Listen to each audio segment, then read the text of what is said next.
The human warship Indomitable drifted through the black ocean of space, its metal hull reflecting distant starlight like a predator's eye. Captain Sarah Morrison stood on the bridge, watching the view screen with the tired expression of someone who had seen too many routine patrols.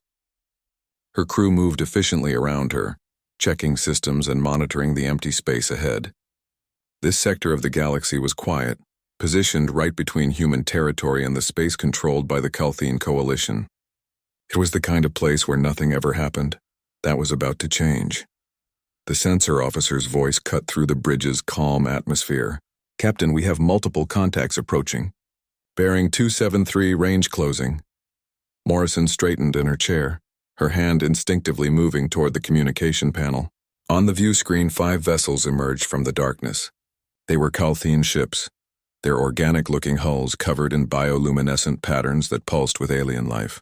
The Calthene Coalition was a group of 7 different alien species who worked together under complex bureaucratic rules. They were not enemies of humanity, but they were not exactly friends either. Morrison opened a communication channel. "Calthene vessels, this is Captain Morrison of the human warship Indomitable. State your intentions." The response came quickly. The image of a Calthene commander appeared on the screen. The alien looked like a cross between an insect and a bird, with multiple eyes and feathers that changed color when it spoke. "Human vessel, I am Commander Vexthal of the Coalition Survey Fleet. We are conducting routine scans of all military vessels in this sector. This is standard procedure according to the Treaty of Andromeda, Article 12, Section 4. Morrison felt her jaw tighten. She hated this part of deep space diplomacy. The Treaty of Andromeda required all military ships to allow peaceful scanning when requested in neutral zones. It was supposed to prevent hidden weapons buildup and maintain galactic peace. But it also meant exposing your ship's secrets to anyone with a scanner. "Understood, Commander. We will comply with the treaty. But I want your personal guarantee that your scans will not penetrate our classified shielding." Commander Vexthal's feathers rippled in what might have been amusement. "Of course, Captain. We will respect all standard privacy protocols. However, our new bioscanner is quite advanced. It can detect life signs through any known shielding technology, but it only reads biological signatures, nothing else. Very harmless." Morrison felt a cold sensation in her stomach, but nodded. "Proceed with your scan." The Calthene ships moved into position around the Indomitable. From the largest vessel, a beam of soft green light emerged and washed over the human warship. On the bridge, the lights flickered briefly. Morrison watched the Calthene commander's face, waiting for the scan to complete. But something was wrong. Vexthal's multiple eyes widened and the alien's feathers went completely white. The color change meant shock or fear in Calthene body language. "Captain Morrison," Vexthal said slowly, "there appears to be an error in our scanning equipment. According to our readings, your vessel contains 847 distinct biological signatures." Morrison felt her heart stop. "That's impossible. Our crew manifest lists 340 personnel. Your scanner is malfunctioning." But even as she said it, alarms began blaring on the Indomitable. The tactical officer shouted across the bridge, "Captain, we're detecting unusual energy readings in the lower decks. Storage sections 12 through 18. The quantum cores are activating." Morrison's face went pale. She grabbed the communication panel with both hands. "Commander Vexthal, cease your scanning immediately. I repeat, cease all scanning operations right now." But the Calthene's bioscanner continued its sweep. On his own bridge, Vexthal was surrounded by confused officers. "Captain Morrison, our scans are detecting those additional life signs are moving. They are distributed throughout your lower decks. We demand an explanation. Are you transporting sentient beings without proper documentation? This could be a violation of the Trafficking Prevention Accords." Morrison slammed her fist on the armrest of her captain's chair. "You don't understand what you've done. All hands, this is the captain. Implement Code Obsidian. I repeat, Code Obsidian. This is not a drill." Throughout the ship, emergency lights switched to deep red. Crew members stopped what they were doing and moved quickly to secure stations. Code Obsidian was the highest alert level in the human military. It was only used when something had gone catastrophically wrong. On the Calthene vessels, sensors picked up the movement inside the Indomitable. The 507 extra life signs were no longer stationary. They were spreading through the corridors, moving with purpose. Some were heading toward the cargo bays. Others were moving toward the weapons systems. And then the Calthine detected something else. Sound. The human ship was producing sound from its internal speakers. It was not music. It was not communication. It was something older and darker. It sounded like breathing, deep and steady, and underneath the breathing there was something that might have been singing. Low voices, hundreds of them, harmonizing in a melody that made the Calthine's translators struggle to find meaning. Morrison stood alone at the center of her bridge, listening to the sound echo through her ship. She knew what it was. She had heard it before 7 years ago, during the siege of Proxima. It was the sound of soldiers preparing for battle. The sound of warriors who had already died once and were ready to do it again. The sound of humanity's greatest secret and darkest shame awakening from its long sleep. Commander Vexthal, Morrison said quietly, you have just activated our war reserves, and may whatever gods you believe in forgive us all for what happens next. The Galactic Assembly Chamber was a massive structure that orbited a neutral star system. It was designed to hold representatives from every major civilization in the known galaxy. The chamber itself was a sphere, with seating arranged in concentric rings that allowed everyone to see the center stage. Today, that center stage held 3 holographic projectors and 1 very nervous human captain. Captain Morrison stood in her dress uniform, hands clasped behind her back, trying not to show how much her legs wanted to shake. Beside her, 3 holographic forms materialized. First Sergeant Chen, Dr. Kowalski, and Lieutenant Okonkwo. The ghost soldiers appeared as solid and real as any living being, but everyone in the chamber knew the truth. They were dead people, preserved in computers, given shape through light and code. The Calthine ambassador rose from his seat. Vexthal had been chosen to present the case against humanity.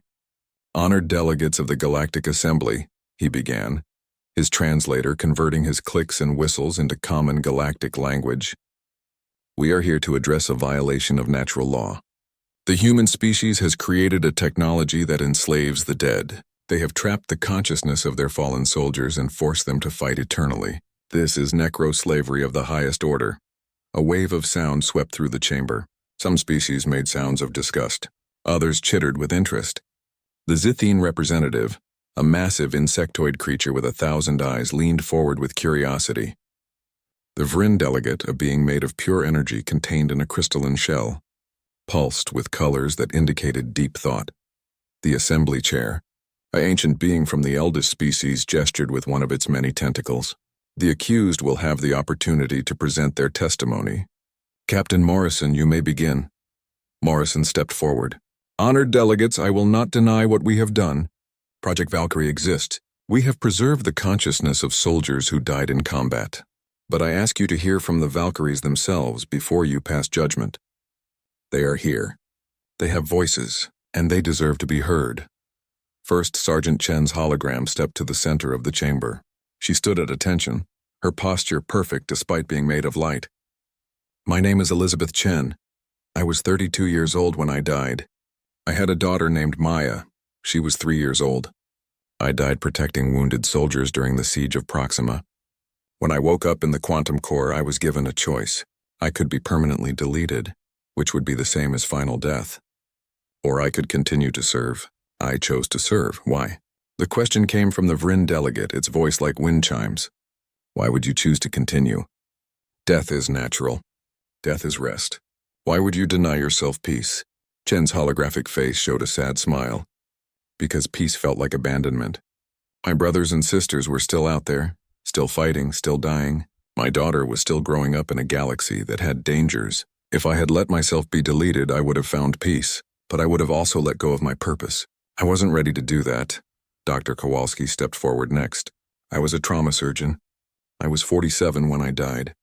I died during an artillery attack while performing emergency surgery on a soldier with a severed artery. I died with my hands inside another person's chest trying to save their life. The doctor's hologram looked around the chamber. I failed to save that soldier. I failed to save myself. But since becoming a Valkyrie, I have saved 312 people.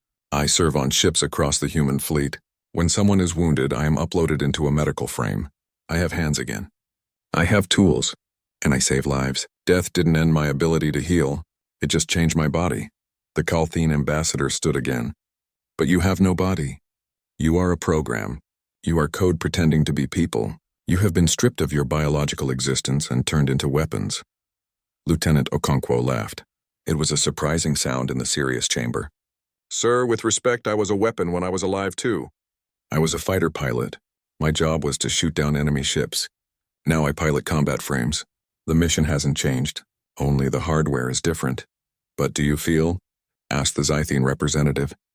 Do you experience emotion, pain, joy, or are you simply programmed responses? Chen answered. I feel everything. I feel anger when I see injustice. I feel pride when I complete a mission. I feel sadness when I think about my daughter, who is now 10 years old and doesn't fully understand that her mother is a ghost. I feel joy when I talk to the other Valkyries when we share our stories and our memories. We are not programs. We are people who have been given a second chance to matter. Dr. Kowalski added, I dream. Did you know that? When I'm not active, when my consciousness is resting in the quantum core, I dream. I dream about the surgeries I performed. I dream about my wife, who has since remarried. I dream about the day I died. Those dreams hurt, but they also remind me that I'm still here, still capable of feeling, still alive in the ways that truly count. The assembly chair spoke. The question before us is not whether you feel. The question is whether humanity has the right to create you, whether it is ethical to trap consciousness beyond death. Chen's hologram straightened. Trap, sir, we volunteered. Every single one of us signed documents when we were alive. We gave permission for this. We chose this.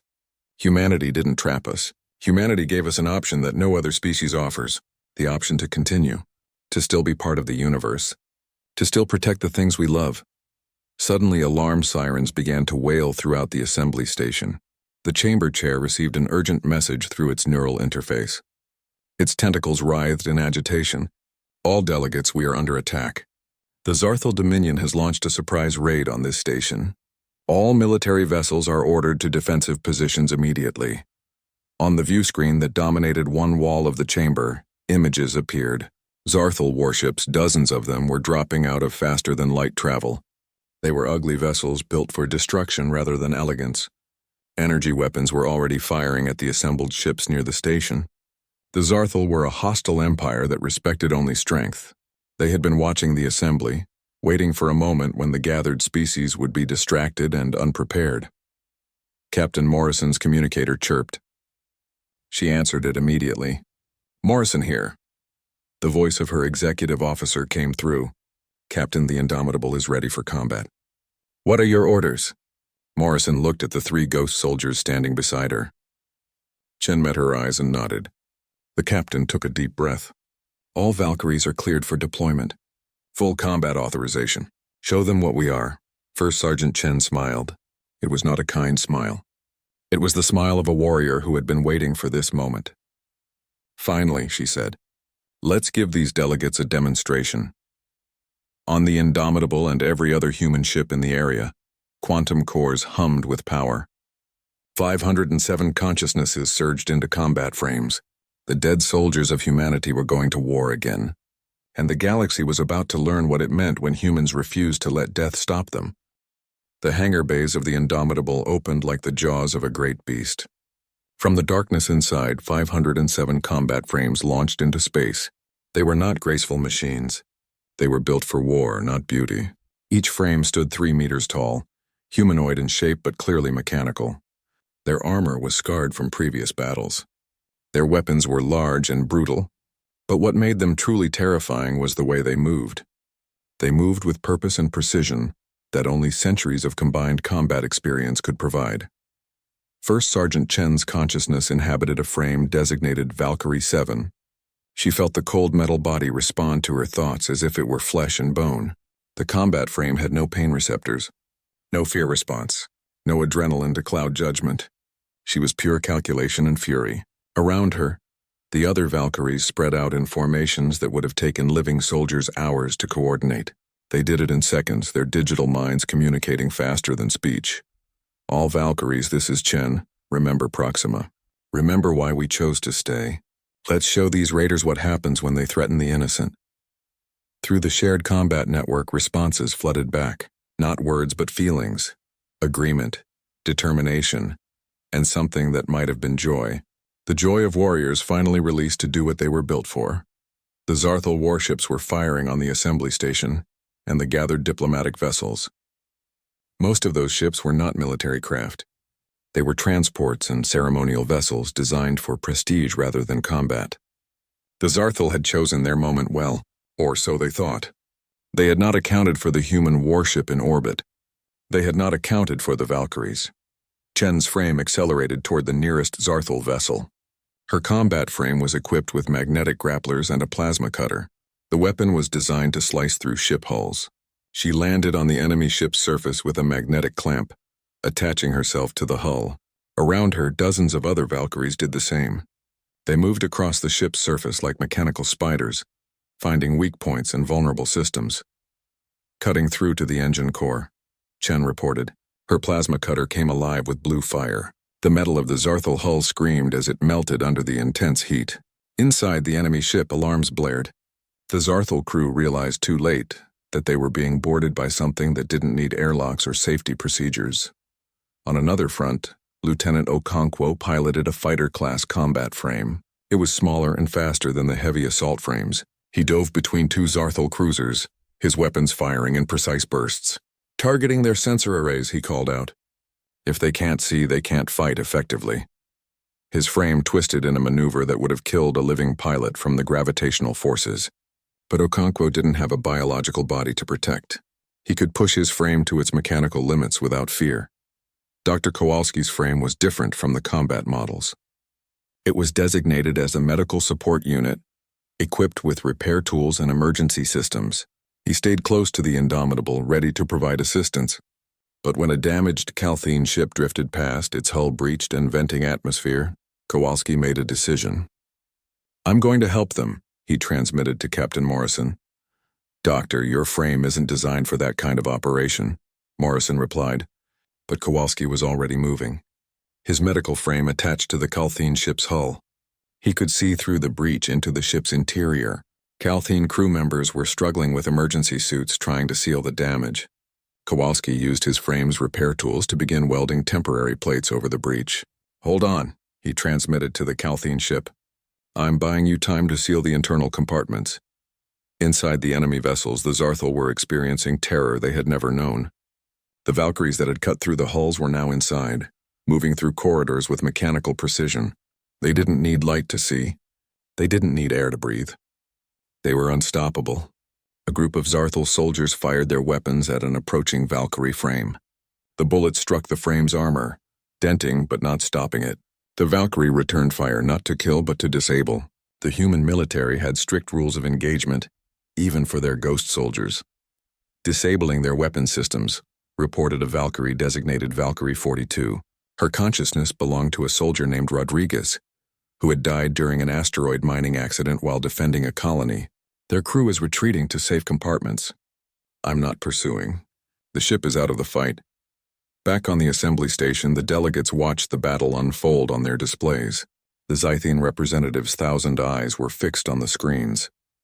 They fight with no fear, it observed. They coordinate like a hive mind but act as individuals. I have never seen such efficiency.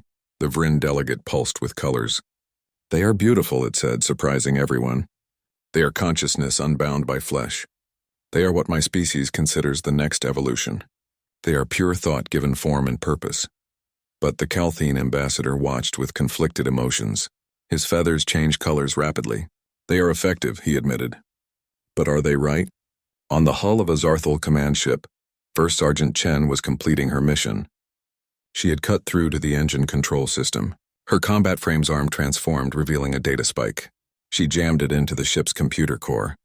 Uploading shutdown codes. This one's done. The enemy ship's engines died. It became a floating piece of metal, harmless. But then Chen's sensors detected something else. The Zarthal had been preparing a final weapon. A massive warhead was being armed inside the command ship. If it detonated, it would destroy the assembly station and everyone on it. The warhead was too close to the station to be shot down. Someone would have to disarm it manually, and the ship's interior was flooded with radiation that would kill a living person in seconds. "I've got this," Chen transmitted. She cut through the hull and entered the ship. The radiation was intense enough to scramble some of her combat frame's systems. but she could still function. She made her way to the warhead chamber, moving past panicked Zarthal crew members who were trying to evacuate. The warhead was counting down. 2 minutes remaining. Chen's frame had no training in bomb disposal, but the consciousness inside it did. She had spent 7 years learning every skill the military could teach. She examined the warhead, her mechanical hands moving with steady precision. "Talk to me, Doctor," she transmitted to Kowalski. "I'm looking at a Zarthal plasma warhead. I need to know which system to disable first." Kowalski's voice came back immediately. "The arming mechanism should be connected to 3 redundant systems. Cut the power flow to the magnetic containment first. That will prevent detonation." Chen's hands moved. She found the systems Kowalski described. Her plasma cutter made surgical cuts, severing connections. The countdown timer stuttered and stopped. "Warhead disarmed," Chen reported. "Station is safe." Through the combat network, she felt the relief and pride of the other Valkyries. But something was wrong. Her frame's damage indicators were showing critical failures. The radiation had done more harm than she thought. "My frame is failing," she transmitted calmly. "I'm uploading back to the core. Someone else will need to confirm the warhead is stable." Her consciousness disconnected from the dying combat frame and transmitted back to the Indomitable's quantum core in a burst of data. The frame collapsed, its systems dead. But Chen was safe. She was already being loaded into a replacement frame, ready to deploy again if needed. On the Calthene ship that Dr. Kowalski had been helping, the alien crew finished their internal repairs. The breach was sealed. The ship was stable. The Calthene captain opened a communication channel to the human medical frame still attached to their hull. "You saved us," the captain said, his voice filled with shock. "You are a ghost, a dead thing, and yet you risked your existence to save the living." Kowalski's frame turned its mechanical head toward the Calthene ship's windows. "Captain, I was a doctor when I was alive. I'm still a doctor now. Death didn't change my oath. It just changed my tools. I will always help those who need it. That's what I chose when I decided to become a Valkyrie." The battle was ending. The Zarthal ships were disabled or retreating. The assembly station was safe. But 73 Valkyrie frames had been destroyed beyond repair. Some of those consciousnesses had been transmitted back to their home ships in time, but others had been lost in combat, their data corrupted beyond recovery. They had died a second time, permanently this time. There would be no coming back. In the assembly chamber, the delegates sat in silence. They had watched the entire battle. They had seen the Valkyries fight with courage and skill. They had seen them sacrifice themselves to save others. And now they had to make a decision about whether humanity had the right to create such beings. The assembly chamber was quiet in the aftermath of the battle. The delegates were returning from emergency shelters, taking their seats again. Many of them looked shaken. They had come here to judge humanity for creating the Valkyries. Instead, they had been saved by them. The irony was not lost on anyone. The Calthene ambassador, Vexthal, stood slowly. His feathers were no longer showing colors of disgust or horror. They had settled into a deep blue that meant contemplation in his species. "I owe this assembly an apology," he began. "I came here today prepared to condemn humanity for what I saw as an abomination. I called the Valkyries enslaved dead, puppets of code and wire. I was wrong." He turned to face the holographic forms of First Sergeant Chen, Dr. Kowalski, and Lieutenant Okonkwo, who had rematerialized on the chamber floor. "You saved my people today. You saved all of us. And you did so knowing that you could be destroyed permanently. I spoke with the captain of the ship that Dr. Kowalski protected. He told me that a dead human showed more care for living Calthene than some of our own species show for each other. I do not understand your choice to continue beyond death. But I can no longer call it slavery. You are guardians. You are warriors who refuse to abandon your watch even when death gave you that right." The Zythene representative rose next, its massive insectoid form clicking as it moved. "My species operates as a collective consciousness. We have always believed that individual identity was a weakness, but today I watched 507 individual minds coordinate as perfectly as any hive, while still maintaining their personal choices and values. You have shown us a new possibility. Perhaps individual consciousness and collective purpose are not opposites. Perhaps they can exist together." The Vryn delegate's crystalline shell pulsed with warm colors. "My species exists as pure energy. We left our biological bodies behind millions of years ago. We have always been alone in the galaxy as post-biological beings, but now we see that humanity is following a similar path, in their own way. The Valkyries are consciousness unbound by flesh. They are thought given purpose and form. We recognize them as kindred spirits. We offer our assistance to humanity in perfecting this technology. We can help make the transition smoother, the storage more stable, the frames more responsive. Captain Morrison stepped forward.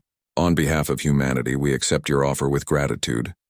But we must also acknowledge that 73 Valkyries were permanently lost today. They died a second and final death protecting this station. They deserve to be remembered. The assembly chair gestured with its tentacles. They will be remembered. We will create a memorial here on this station.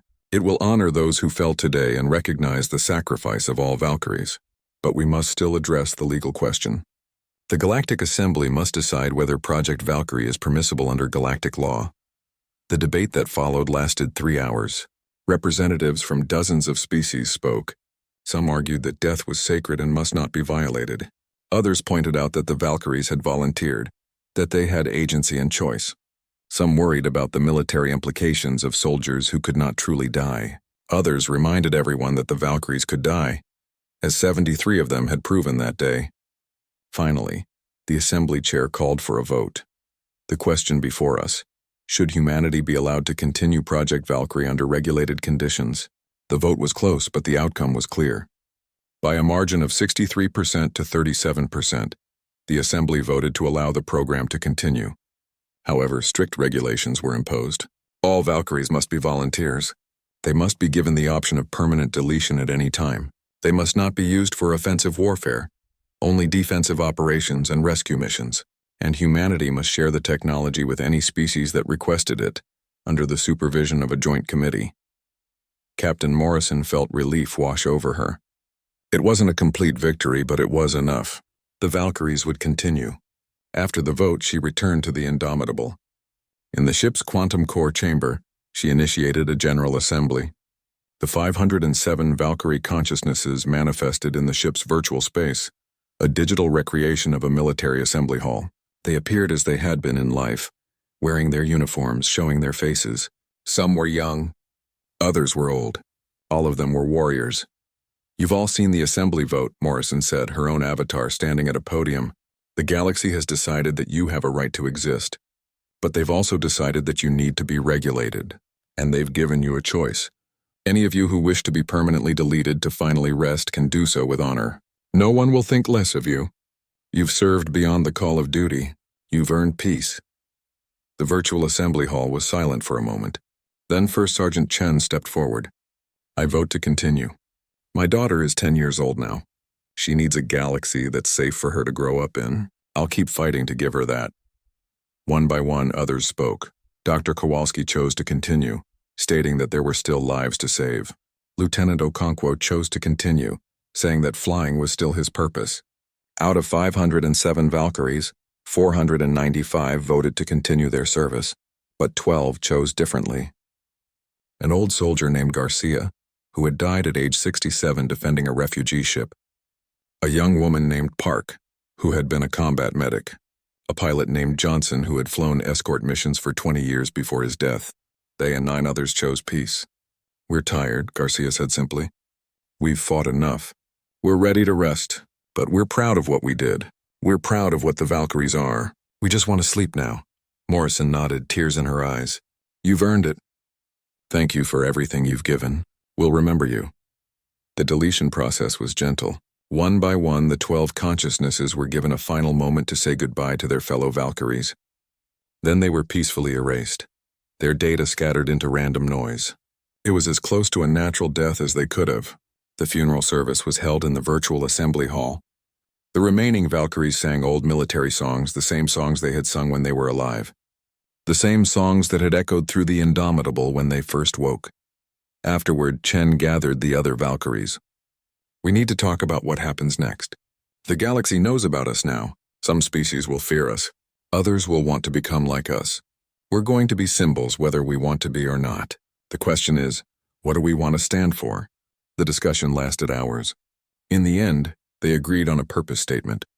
The Valkyries existed to protect those who could not protect themselves. They existed to prove that death was not the end of duty, or love or honor. They existed to show the galaxy that some choices transcended biology.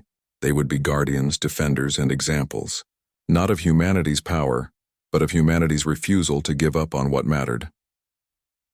Days later, at a press conference broadcast across the galaxy, Captain Morrison stood with 3 Valkyries beside her. First Sergeant Chen spoke for all of them. "We know what we are. We are the dead who refuse to quit. We are consciousness without flesh, purpose without biology. We are proof that what makes someone a person is not their body but their choices. Every species in this galaxy faces death. It's the one universal constant. But we represent an answer to death. Not victory over it, but negotiation with it. We died for something we believed in. And we're still here, still believing, still fighting, still protecting. That's what the Valkyries are. That's what we'll always be." Dr. Kowalski added, "We understand that some species will never accept us. They will see us as abominations or violations of natural law. That's their right. But we ask only for the same right that every conscious being deserves. The right to exist, the right to choose our purpose, and the right to be judged by our actions rather than our nature." Lieutenant Okonkwo smiled at the cameras. "The galaxy has learned something today. Humanity doesn't fear death. We respect it. We acknowledge it. But we don't let it have the final word. We believe in unfinished business. We believe in promises kept beyond the grave. And we believe that when you stand for something real, you stand forever. Whether you're made of flesh or code doesn't matter. What matters is what you do with the existence you have." On Earth, in a small apartment, a 10-year-old girl named Maya Chen watched the broadcast. She saw her mother, her real mother, speaking to the galaxy. Maya didn't fully understand everything that had happened. She didn't understand quantum cores or consciousness transfer, or the debate about death and life. But she understood one thing clearly. Her mother had chosen to stay, had chosen to keep protecting people, had chosen love over rest. Maya touched the screen where her mother's holographic image stood. "I'm proud of you, Mom," she whispered. And in the quantum core of a ship thousands of light years away, First Sergeant Elizabeth Chen felt that pride through the messages that reached her. She felt her daughter's love, and she knew she had made the right choice. Death had tried to separate them. But love, duty, and stubborn human determination had found a way around it. The Valkyries would continue. They would serve on ships across human space and beyond. Some species would request the technology and create their own version of the program. Others would reject it entirely. But the galaxy had been changed. Humanity had proven something fundamental about themselves. They were the species that didn't accept limitations. They were the people who looked at the impossible and said, "Watch us." They were the ones who, when faced with death itself, found a way to negotiate. And in the darkness of space, on hundreds of ships and thousands of quantum cores, the voices of the dead sang their songs. They were the Valkyries. They were humanity's honored fallen and eternal guardians.